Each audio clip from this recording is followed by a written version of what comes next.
March 1970, Lexington, Kentucky, graduate school, a new baby.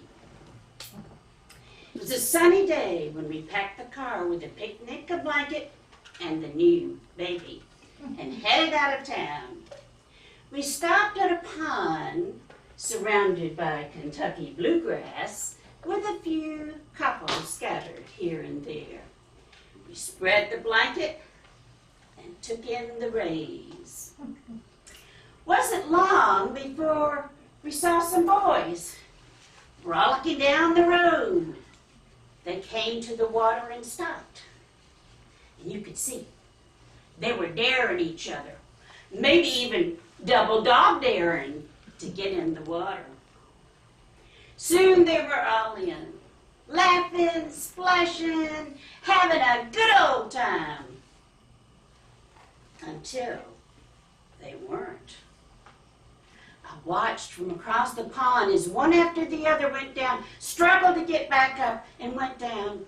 It was soon apparent none of them could swim. I jumped up and down and waved my arms to get the attention of those on the other side that were closer to the boys. Nobody paid any attention to me. And then Drew jumped in the water. He swam across and pulled out 1, 2, 3 boys. Shivering and shaken, they stumbled and staggered back down the dirt road. But there weren't 3. There were 4. And I had seen the last one, only his forearm showing as it disappeared in the center of the pond.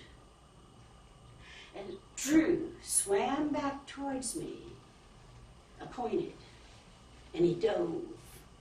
The water was muddy and murky. Imagine diving in darkness, feeling for a body part. He found one, an arm. He pulled the boy up, swam back to where I was.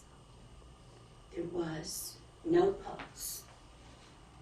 And then we didn't know what to do.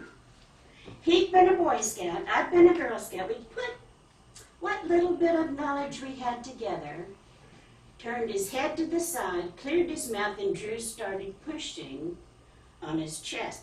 And I lifted his arms, and we pumped, pumped, pumped, for what seemed like the longest time. Finally he began to cough. At this point, a couple across the way had been watching, and they realized this was a true emergency. And they ran to their car, drove it around, put the boy in the back seat, and took off for the hospital.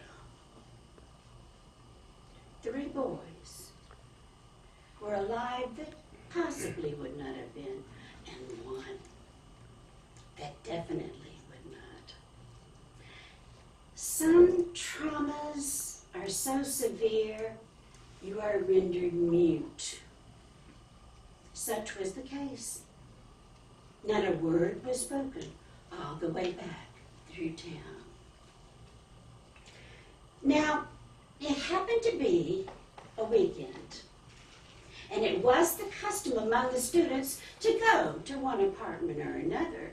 So that evening we went, and as we passed through the door, I heard a television.